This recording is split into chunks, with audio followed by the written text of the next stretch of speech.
Okay, now we're looking at how to calculate the actual sum of a divergent series versus a convergent series. Now there's a bit of a misnomer there.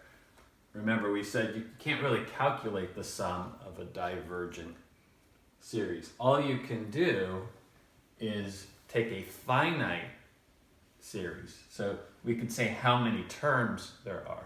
If it's infinite, then the sum will just keep getting bigger and bigger and bigger in an arithmetic and a geometric series. So really what we're doing is we're calculating the sum of a finite series. A finite series. So we say how many terms there are. You learned these formulas last time.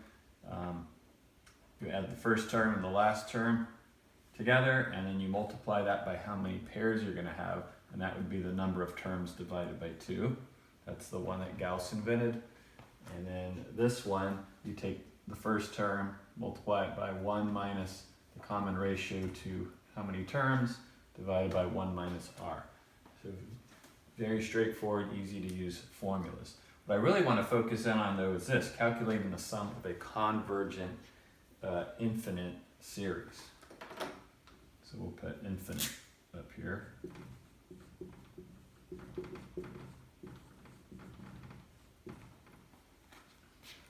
Okay, so this is only for geometric series. You don't have this for arithmetic. So this is only geometric. So why don't I erase series here and put geometric.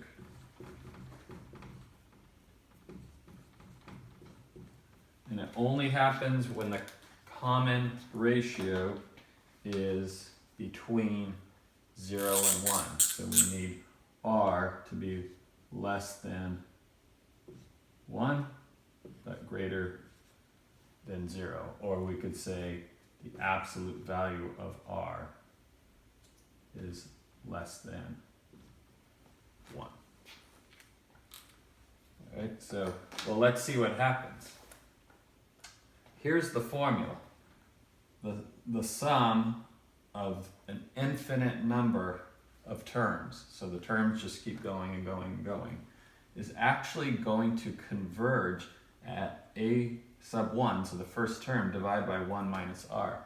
That just looks so simple, but if we look at this formula up here and think about what's happening, do you see how these two formulas look very similar, except what? Right, the parentheses is gone. Well, what happened? Let's think through this. R is between 0 and 1. And each time we raise n to a higher and higher power, what's going to happen to a decimal between 0 and 1 when you raise it to a higher and higher power?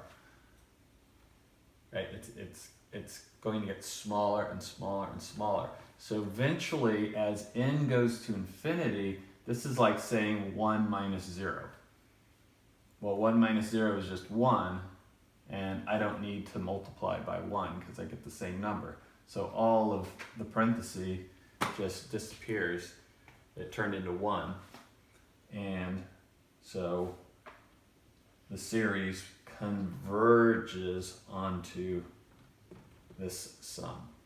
Pretty easy to use formula. I'm not even going to work out an example because you'll figure it out. But I did want you to see where the formula came from, and it does make sense. Again, if r is between 0 and 1, that's like 0.5. So 0.5 squared is 0.25, and then 0.25 squared gets even smaller and smaller and smaller until this is almost 0. And then 1 minus 0 is 1. And if I multiply anything by 1, it stays the same. So that is why this whole piece gets eliminated.